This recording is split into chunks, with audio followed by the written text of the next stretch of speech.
In the quiet hours of a late summer night in 1995, a strange blue glow spilled through the cracks of a small garage on the outskirts of town.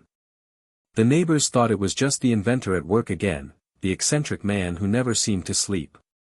But within minutes, the light grew brighter, humming louder, until it swallowed the entire structure in an eerie shimmer. Then came a flash, a low, thunderous pop, and silence. By morning, the garage was nothing but twisted metal and ash. The police found burned wires, melted copper, a few warped tools, but not a single trace of the man who owned them. No body. No footprints. No sign of struggle.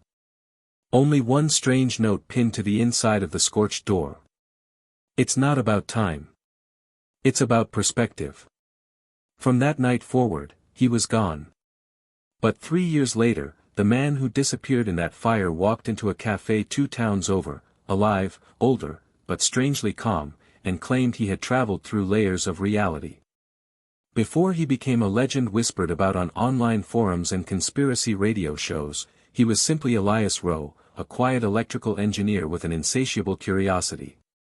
He'd grown up taking apart clocks, televisions, anything with wires. His fascination wasn't with how things worked, it was why they worked the way they did. People described him as brilliant but withdrawn.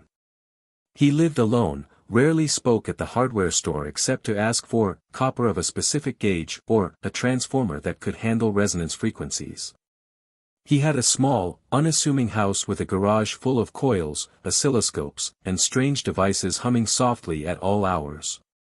To the neighbors, it was odd but harmless. They'd sometimes see a flicker of blue light through the garage window at 3 a.m. One woman said it looked like the sky had slipped inside the room. Elias often spoke about time, not as a straight line, but as a fabric that bends and folds upon itself. He was fascinated by the idea that consciousness could shift across these folds, that a person could step sideways into another version of existence if they understood the right frequency. Most people dismissed it as harmless eccentricity. Until he started showing proof, or something that looked like it. In late 1994, Elias made an unexpected appearance on a late-night radio show known for its fringe topics, a place where callers discussed UFO sightings, psychic phenomena, and the mysteries science couldn't explain. Calmly, in a measured tone, he told the host that he had been experimenting with electromagnetic resonance, harmonic frequencies that could bend space relative to an observer's perception. He claimed to have seen objects shimmer and split under his devices, as if the same thing existed in 2 places at once. When asked what he was trying to achieve, he said something that made the host pause. Not travel through time, travel through choice. Every decision creates a branch. What if we could step into another branch and see what might have been?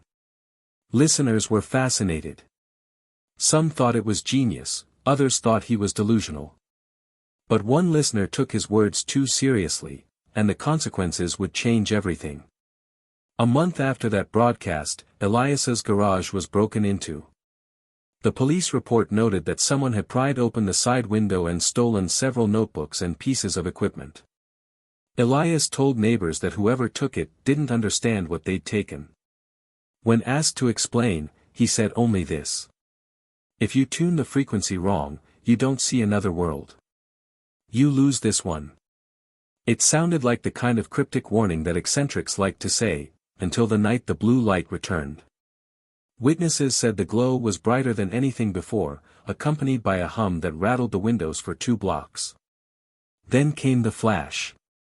When firefighters arrived, the garage was a crater of ash and glass. Elias was gone. His car still sat in the driveway, his wallet and keys untouched in the kitchen. The only thing left intact was that note. News of his disappearance spread quickly. Newspapers called him the vanishing inventor. Radio hosts speculated that he'd faked his death.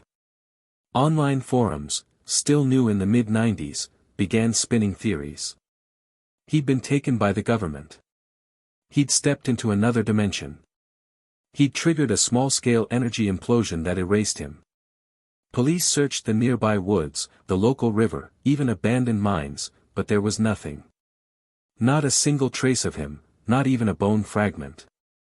One investigator later said, "It's like he was erased with precision. Fires leave something. This one didn't." For years, the mystery of Elias Rose sat on the edge of myth. People claimed to see him at gas stations or wandering the desert in the southwest. A blurry photo surfaced online in 1997 showing a man in a torn coat standing near power lines. The caption simply read, "He's back." But no one could confirm it. Not until the morning he walked into that cafe. It was a chilly November morning in 1998 when a waitress at a small roadside cafe in Nevada noticed a man sitting alone, sketching strange diagrams on napkins. He looked older, not just in years, but as if he'd aged under pressure. His clothes were dated, his eyes distant. When she poured his coffee, he looked up and asked, "What year is it?" At first, she laughed, thinking he was joking. But when she told him, his hand trembled slightly. He whispered, "I made it back." Later that day, the cafe owner recognized his face from old newspaper clippings. They called the police, assuming he was a missing person. But when officers questioned him, his story was something none of them could categorize as sane. He said he'd never intended to disappear. That the fire wasn't an explosion, it was a rupture. He'd built a machine designed to align consciousness with parallel frequencies of existence. But instead of observing, he'd crossed over. It wasn't darkness, he said. It was everything, every version of light, every version of sound, all layered over each other. I saw myself in places I'd never been, some happy, some broken. Time didn't pass there. It rearranged. When they asked where he'd been all this time, he answered, "Everywhere and nowhere.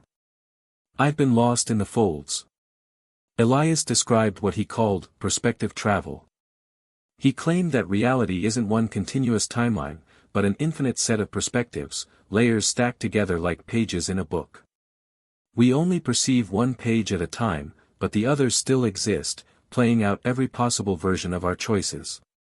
We think of time as movement forward, he said. But time is static. We're the ones moving through it, shifting from one layer to another, one choice to the next. According to him, his experiment allowed consciousness to slide sideways between these layers. But it wasn't physical travel. His body, he said, had disintegrated in the garage, and what reappeared years later wasn't exactly the same. "I'm a thread that found its way back into the weave," he explained. Not all threads do. Skeptics dismissed it as delusion or trauma. Psychologists said he might have suffered amnesia or identity confusion from stress and isolation. But even skeptics struggled to explain one fact: his fingerprints still matched perfectly with those taken before his disappearance, yet his DNA had slight deviations, enough to raise eyebrows, but not enough to be considered impossible. When he returned, Elias carried with him a single notebook, old, weathered, its pages filled with sketches of coils, frequency graphs, and handwritten notes that no scientist could fully decode. One page, near the back, contained a chilling passage. "Every time we make a choice, we create a resonance, a vibration that echoes into countless realities. But each echo carries a cost. The universe balances itself by removing what doesn't belong." Researchers who examined the book found traces of elements on the paper that didn't match standard manufacturing, as if the notebook had aged decades in a few years.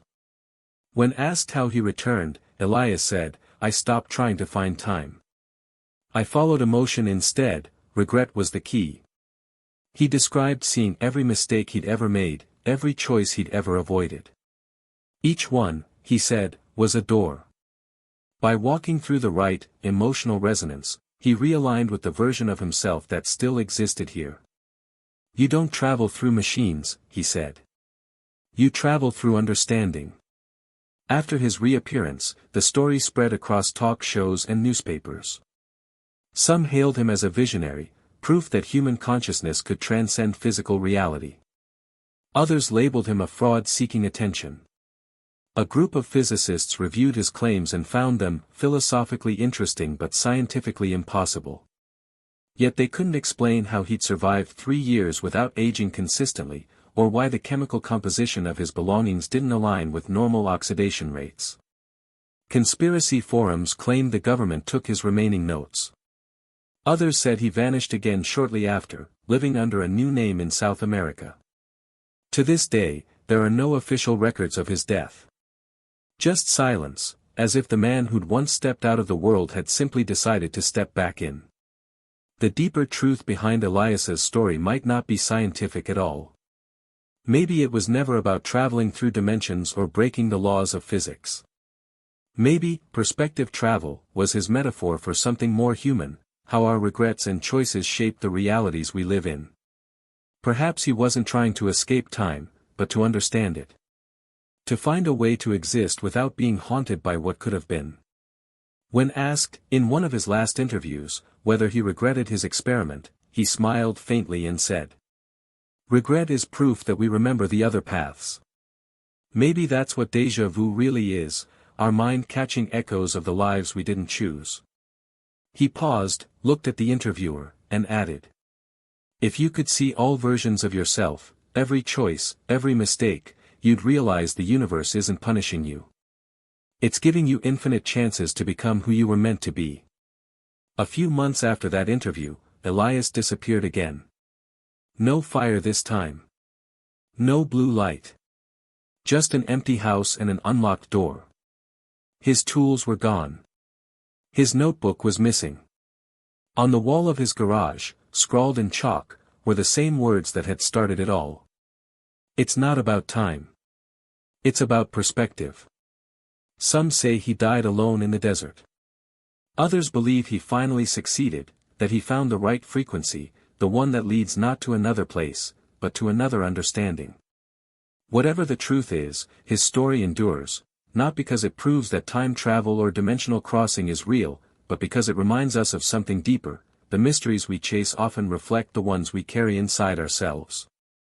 We all wonder, in quiet moments, what if we'd taken a different path, spoken different words, loved differently, left earlier, stayed longer? Elias Rowe's story whispers that maybe those other paths aren't gone, they're still there, unfolding beside us, just out of reach. Maybe that's what he meant when he said he could see the threads. Maybe every moment we choose is another reality being born.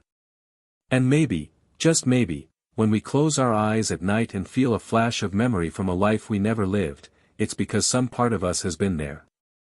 In the end, the mystery of Elias Rowe isn't about science. It's about wonder. About the limits of human curiosity and the price we pay when we try to peek beyond them. Whether he truly crossed into another dimension or simply lost himself in obsession, one truth remains: he forced us to question the boundary between perception and reality. He once wrote, in his final note before vanishing again, "The universe doesn't hide its secrets. It lets us see them when we stop looking for proof and start listening for resonance." Perhaps that's the real message, that the line between what's possible and what's imagined isn't fixed. It shifts, depending on how willing we are to believe that there's more to life than what we can measure.